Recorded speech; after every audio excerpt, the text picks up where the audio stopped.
Santarii magaalaati waan ta'eef sheediin daldala naannoo sanatti immoo nuuf ta'uu qabaa jedhaniiti bulchiinsi magaalasaa gattaa'ii qabu yaa'ii qabatee fidate. Karaa biraatiin immoo ijaarsi ijaaramu mataa isaatiif meetirii tokkittii duwwaadha. Biyyeen qotamee bahee gatamu diizaayinii isaa irratti. Biyyeen qotamee bahee gatamu meetirii tokko duwwaadha. Inni kun egaa biyyee diimaadhaaf kan ta'udha malee biyyee kootichaa naannoo Amboo kanaaf hin ta'u waan ta'eedhaaf diizaayinii isaa fooyya'ee meetirii lamatti akka guddatu ta'eeti jiraachaadha. Kan gatii dabalu meetirii lamatti akka guddatu jechuun biyyeen meetirii lama achii bahee akka gatamu jechaadha. Akkas ta'ee kun gatii akka dabalu yaa'uun immoo beekama jechaadha. Haala akkasiitiin diizaayiniin kun deebi'ee akka fooyya'ee galmee irraa hubachuu dandeenya.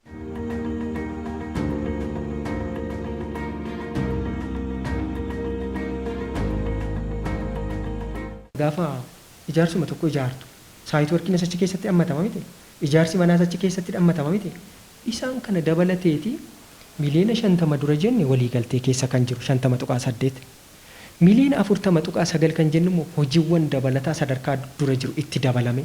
Achi keessatti garaagarummaan maal sii kaase jala hektaarri kaaree 2000 wayi dabalaticha keessatti dabalame jira. Dura 10 jedhamiti.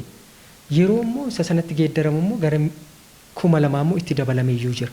Diizaayiniin jijjiirame bal'inaa fi gamoo buufatichaaf malee jabina aspaaltii buufatichaaf barbaachisu irratti hin turreme. Kunis ijaarsi piroojektichaa akka waliigalaatti jiru keessaa harka 10 qofa akka qabaatu taasise. Piroojektiin sun maallaqni isaa gara miliyoona 96 gara miliyoona 100tti kan siqudha kan qabame jechaadha. Waliigalatti namni hawaasnis irraa biyyitaa keessaa akka qabaatu hubannoo akka argatuu fi piroojektiin kun gara miliyoona 110 jedhu dogongora ta'uusaa osoo ilaalame gaariidha. Waliigala piroojektiin caalbaasii duraan itti kenname kaaseera. Lammaffaan dabalata hojicha dabalate malee vaarieshiniin isaa % 100 ol jedhamee sooshaal miidiyaa irratti oliif gad wanni ta'aa ture. Waliigalatti piroojektiin kun amma ammaatti ganaa hojiiwwan dabalataa osoo ittiin dabalami miliyoona 91.2dha. Hanga har'aattaniin akka biiroo keenyaatti kanan beeku. Karaa biraatiin ekspaanshiniidhaa fi tacammaa hojii dabalataa jechuun qoba-qobaadha. Ekspaanshiniin isuma sula hojjetamaa ture keessatti kwaantitiin otuu hin rigamin hafe kan rigamu jechaadha. Hojiin dabalataa immoo waliigaltee gaafa duraa keessa kan hin jirre kan dabalamu jechaadha. Kun immoo gaafiin uummataa magaalaa Amboollee keessa jira.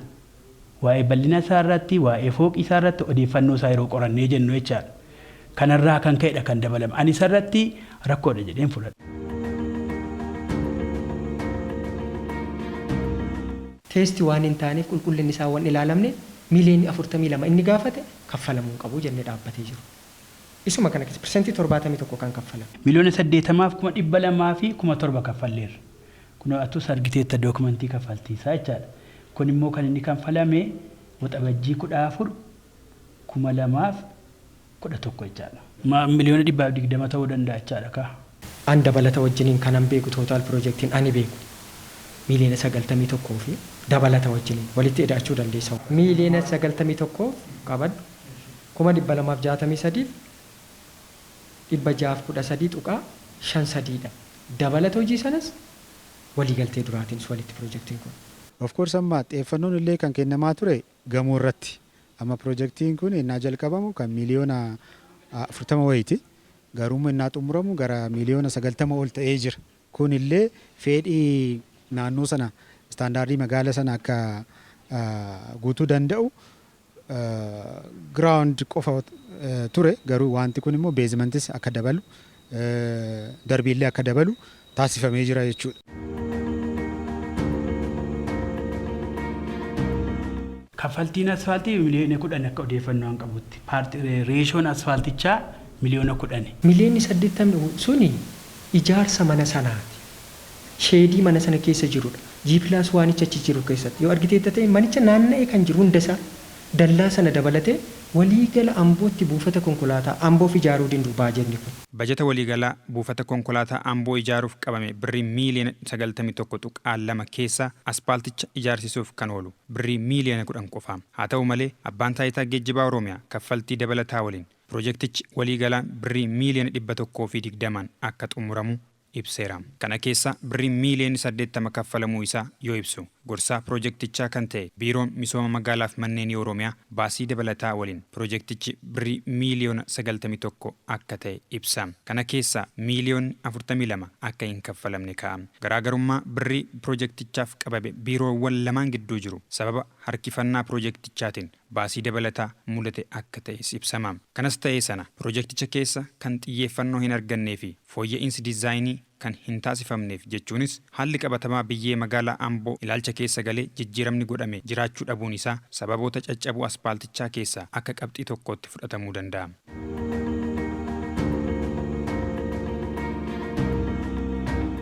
Akkaataa waliigalteetiin gosti aspaaltii plant treatment buufata konkolaataa magaalaa Amboof hojjetame aspaaltii akka daandii guddaa umrii dheeraa tajaajilu miti. Ta'us osoo qulqullinaan ijaaramee kan torban lamatti caccabus miti. Kanaaf hanqinni qulqullinaa fi hordoffii jiraachuu isaa akeekama. Aspaaltittiin afaatiin irraa aspaaltii miliyoona 5 reenjittiin irra tiiknesii sanaatiif. Kana keessa tiriitimentii aspaaltiin kan isheen qabattee jirtu saayitii isaa dabalatee waliigala isaa qabatee miliyoona 10. Asfaaltiidha kun barra asfaaltiidha. Asfaaltiin gosa 2-3 konkiriit asfaaltiin jira. Overlay asfaaltiin jira. Maqaa isaa sirriitti kana jedhee sitti dubbachuudhaan natti jabaate malee konkiriit asfaaltii kan miksi ta'ee galuu miti amma isa karaan gurguddaan hojjetamaa jiru kan. Asfaaltiin naannoo sana keessatti asfaaltii jedhamu asfaaltii miti. Pilaanti tiriitimentiidha. Pilaanti tiriitimentii jechuun immoo sadarkaan isaa baay'ee gadi bu'aadha. Gatiin isaas baay'ee gadi bu'aadha. Qulqullina isaa fi turtiin isaas baay'ee gadi bu'aadha. Biyyooma sana ittisuutiif kan wanni godhudha. Wanti sun asfaaltii otoo hin ta'in surface treated asphalt kan jedhamu. Maal jechuudha jechuun yaa lafa irratti cirracha uwwistee achirratti immoo bitumeen yookiin reenjii dibdee sanaan booda cirracha irra deebistee dhiisuu jechuudha. Malee asfaaltii konkiriit dhaan kan beekamu asfaaltii konkiriitii akka hin taanedha kan hin laalle jechuudha. Wanti kun immoo yaa ijaarsa keessatti kan akkasii hin jiraata garuu qulqullina addaatiin hojjetamuu qaba ture garuu akkaataa sanaan akka hin hojjetamnedha kan yaa'u feelariinsaallee kan agarsiisaa jiru jechuudha. Isarratti asfaaltii miti kan hojjetame.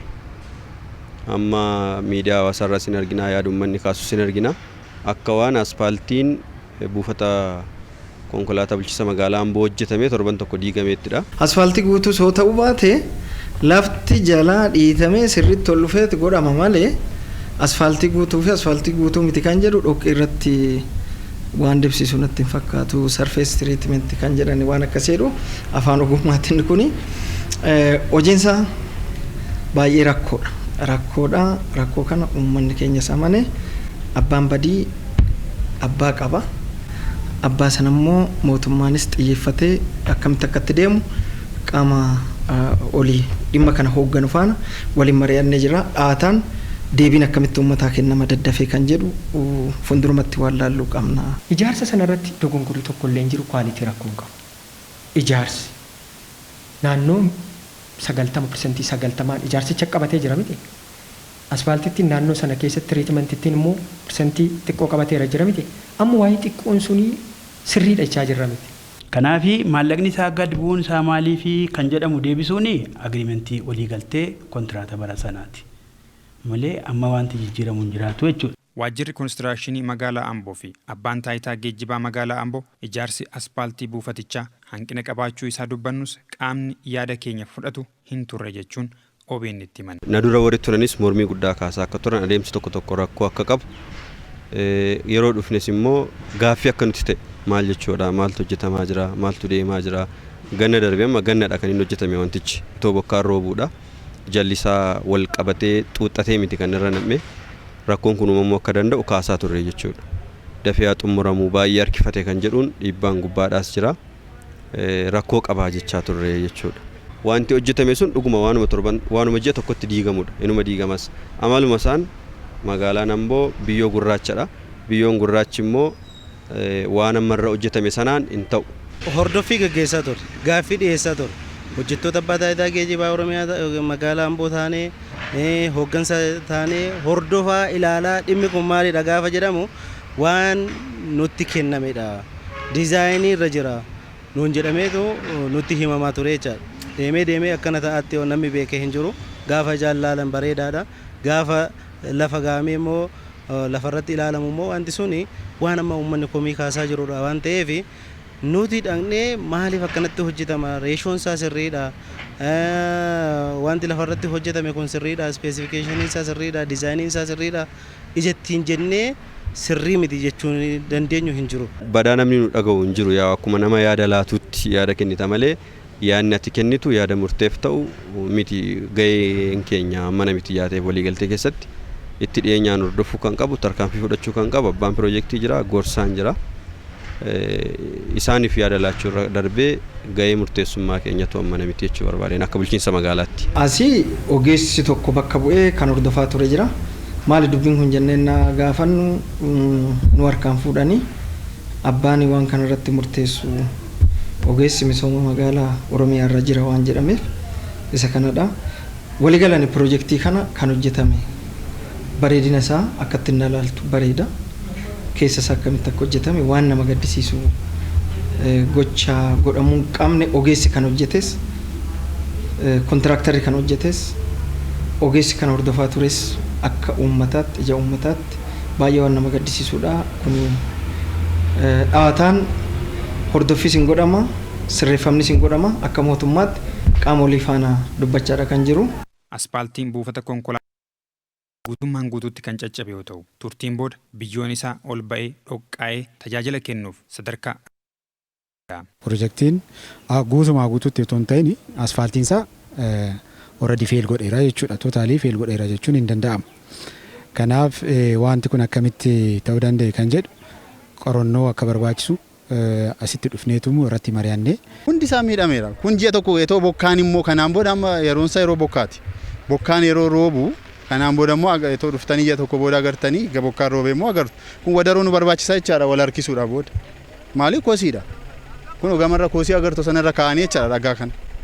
Dirqama wadaroo nu barbaachisa gara fuulduraatti wal harkisuudhaaf. Kun dirqama ammumaanuu ilaalamee ji'a tokko keessatti kan akkas ta'e ji'a 2 ji'a 3 bokkaan roobee maal ta'a? Kanaafuu wanti kun ciminaan itti deemanii haala ittiin fooyya'uu qabu haala ittiin sirraa'uu qabutti sirraa'uu qabaadha nuti. Gaafa duratti gammade sana baay'ee anis gammadeetin ture ammas gaafan ilaalu bareeda ture garuu ciccituun isaa akka yaada tokkootti yookiin rakkoo kontiraaktarii ta'uu danda'a rakkoo yookiin rakkoo nama wajjisiisu ta'uu danda'a jechuudha. Qarshiin sun qarshii guddaadha. Qarshii guddaan sun immoo piroojeektii akkatti ji'a tokko godhoon guutiin ciccitu kan hojjechuu isaa baay'ee nama gaddisiisaa jechuudha. Kun immoo akka haaraatti irra deebi'anii hojjechiisuuf barbaachisaa jechaadha. Dhodhoo'eera lafti isaa. Hin dhodhoo'ee indaa konkolaataan gubbaa adeemu dhodhommoqeera jala. Dhodhoo'eera dhaqee ilaalee argeera. Baay'ee akkuma dhaga'ee natti dhaga'ame ilaaleera. Innaan ilaalu immoo lafti isaa dhodhommoqeera. Kan argeen ture. Yeroo jalqabaa ammaa gammachuu guddaadha malee. Bal'ina isaa agartaa konkolaatonni amma akka garaa keetti dhaabuu dandeessa. Paarkingii inni baay'ee hedduu qaba. Kunis gammachiisaadha. Garuu ji'a toon go'ee immoo innaa kana agarru miirri nutti dhaga'ame waan baay'ee nama gaddisiisudha. Maaliif maallaqni kun kanuma biyyaati kanuma keenya kanuma warra keenyaati. Miliyoona 100 immoo 90 waan ta'e waan jedhamu guyyaa gaafsanannaa darbu yoo barreeffadheen qabanne yaadatti waan akkana dhaga'eera birriin isaa baay'ee guddaadha. Hojiin isaa fi birriin isaa immoo akka nama laalutti waliin madaala. Wanti sirriin akka jala hin jirre biyyoo mul'ataa akka jiru amma argitanitti yoo ta'e wanti irraa gubbaadhaa caccabe sun keessaan biyyoo mul'ataa akka jiru ibsa. Kana jechuun bakka wanti sirriin taane jala jiraadha. Anamma waanuma irra keessa argeen dubbadha. Diteeyil immoo qoonfarreetu yoo qaamni bakka bu'iinsa fudhatee dhufee hojjetu yoo nus ta'e kunneetu hammam gadi fagaate maaltu guutamee dhufe rakkoo maaliin akkas ta'e kan jedhu. Rakkoon illee otoo jiraate gidduutti edda abbaan taayitaa konistiraakshanii hundaa'e booda diizaayinii fi daatii ilaaluu qabna jechuun meebii barbaachisaa ta'uu danda'a. Kana hin goone piroojeektoota haaraa irratti waan kana gaggeessaa jirra.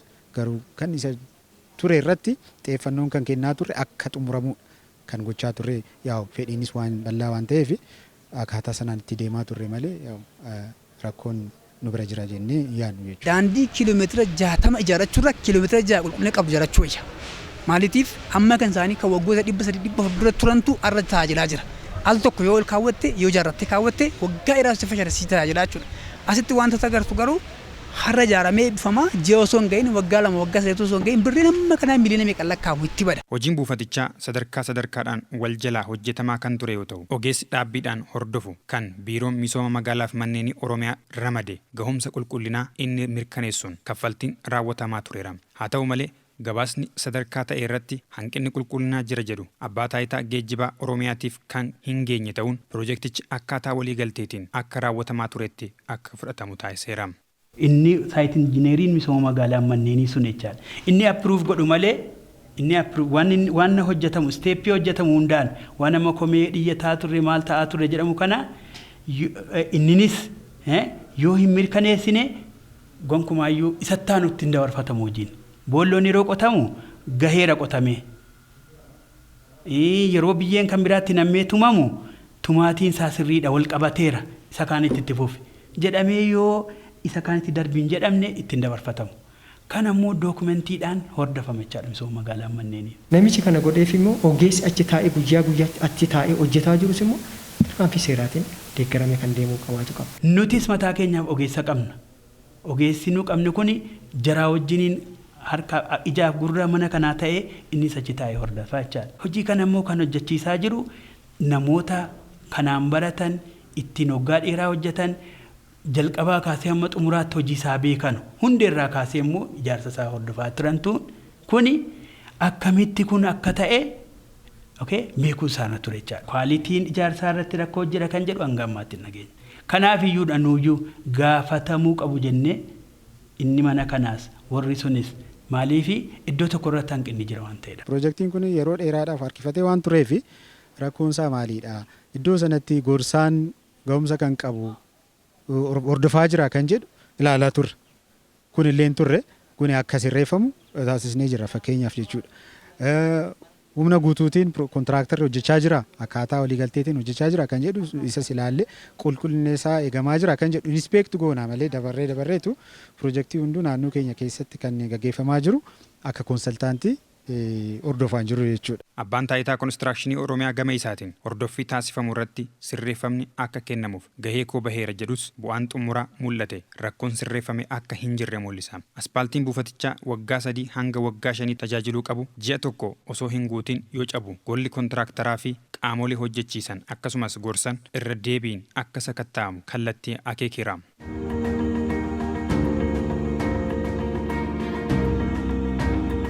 Caccabuun aspaaltii buufata konkolaataa magaalaa Amboo uummata bara dheeraa booda sagantaa misoomaa argateef naasuu aarii fi qaanii fidus.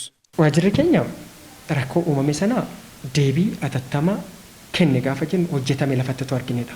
Kenne kan jennu adeemsa irra jirra. Already kaffaltii isaa qabneerra. Erga na qaqqabee booda waan fudhadhe immoo jira tarkaanfii. Erguma na qaqqabee booda.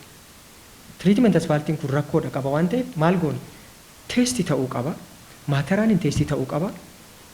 Lafti isaa teestii ta'uu qaba. Teestii hogoote malee ijaan ilaalteen bareeda gaafas. Argitanitti ta'e hundumtuu miidiyaan kamiyyuu ilaale Niiwoorkii jedhee buufata konkolaataa moo buufata xiyyaaraa ta'e poostii gochaa ture. Ijaan ilaalte akkasuma goota. Anis ogeessoon ta'e akkasuma jedha. Garuu maal goona? Eebbisaa abbaan sagantaa eebbifatu abbaa piroojeektii tan eebbifatu guyyaa kana eebbifadhu hin jennu. Guyyaa koovidiin kun dhufe gaafa jeequu jalqabu wantichi rakkisuu gaafa ta'u itti galuu qabu keessa taa'uu qabu. Garuu maal goone tokko wal harkaa fuudhinsi hin raawwachuun qabu. Koomentii gara 19 kenne akka carraa ifiikoos deeme ittaanaan abbaa taayitaa geejibaa buka baanis ture na wajjin deeme kantiibaan magaalaas jira bulchaan godinaas jira ogeessachi jira maal haa godhe tokko lamaatiin tiimii sana qabadha funaanaa. Ogeessonni dhimma kana ilaallatu abbaa taayitaa geejibaa irraa dabalatee biiroo keenya dabalatee hundi isaanii gatta'aatii funaana. Koomentii tokko lamaan kennaa. Kaffaltiin kaffalamu garuu teestii amma ta'utti kaffalamuu hin qabnu jenne hammileena 5 aspaaltii sanaan kaffalamu. Har'a. Caccabuun isaa sirrii miti dogongoru. Soo caccabbiin kana irra deebisee tokko isaa toon hambisiin diigee ijaaruun dirqama isaatii tarkaanfiin seeraas duukaa fufaa jechuudha. Osoo ilaallu osoo gorsinuu badiinsi kun osoo jiru kaffaltiin raawwateera ta'e dogongoramaadha. Turtii ijaarsa piroojeektichaa irratti haalli kontiraaktarichi abbaa taayitaa geejjibaa Oromiyaa biratti ittiin beekamu ilaalleerra. Kanaanis rakkoo akka qabu nutti himanis qulqullina irratti rakkoo akka hin uumneef tarkaanfiin fudhatan jabaa hin turre. Kontiraaktarichi Yaa'u amalli isaa xiqqoo namaan galu. Hojii isaa kana itti aanee hordofee maal ta'u irratti yeroo adda addaa xalaaliin barreeffama nan beekaa. Nu qofatu hin ta'in ittaanaan pirezidaantii waamee yeroo meeqa qoratee hamma seeratti dhiyaatutti dhiyaatta kan jedhu akkaataan itti kaasaa ture odeeffannoo nan qabaan. Kontiraaktara kanas qaamni biiroo irraallee dhufan hanqina akka qabu yeroo baay'eetti himaa turan. Garuu dhimma wanni kun hojjetame lafti asfaaltiin achi keessa hojjetame qaamni bira dhaabbatee yeroo hojjetus itti gaafatamummaadhuma kontiraaktarri fudhate boru biyya kana keessa jiraata. Dhaloota biyya kanaati. Namni qaamni hojjetu kun hojii akkasii hojjechuun waan baay'ee kontiraaktara kaaniifu qaanii guddaa waan ta'eef baay'ee rakkisaadha. Maalirraa ka'e akka akkas ta'e qoratamaa jira. Haa ta'u malee kaffaltiin xumuraa birrii miiliyoona 42 akka kaffalamuuf dhiheessee ulaagaa jiruun sakatta'amee suuta akka isaa kaffalamu taasisuuf waliigalamus aspaaltichi dursee caccabuun isaa waan dhokate saaxileera. Namichuma gaafa shakkinu ifii koo deemee ilaalee kaffalamuu qabutti haa dhaabbatu cheekaa goonoon. Akkuma jenne sinafne torbee lamaa booda bakka konkolaataan dhaabbate dhaqee fi kolaareera gaafa sanbata guddaan deemee. Ani kaleessan dhufee waggaa tokko reeffan fixaatii dura koo jalqabame miti. Piroojeektiin Oromiyaa keessatti hojjetu na ilaala. Namichi kana godheef immoo ogeessi achi taa'ee guyyaa achi taa'ee hojjetaa jirus immoo tarkaanfii seeraatiin deeggaramee kan deemuu qabaatu qaba. Kontiraaktara miti nuti kallattiidhaan kontiraaktara wajjin wal qunnamtii hin qabnu. Kallattiidhaan kan nuti kan walitti xalayaas kan barreessuu dandeenyu intina wajjin abbaa piroojeektii wajjin. Kanaaf abbaa piroojeektiidhaaf xalayaa barreessinee jirra. Dhaabbanni ijaarsa Alas Construction akkaataa waliigalteetiin qulqullina aspaaltichaa eegee hojjechuu dhabuu isaatiin irra deebi'ee akka ijaaruu fi seeraan akka gaafatamuu qabu qoratamee guutummaatti rakkoo diizaayinii ta'ee yoo argame tarkaanfiin biraa kan fudhatamu ta'u kallattiin kaa'ameera. Visual inspectioniidhaan ijaarsa irratti rakkoon kan jiru jechuu dandeenya. Garuu wanti kun teestiidhaan qulqullaa'eetu adda ba'uu qaba dura.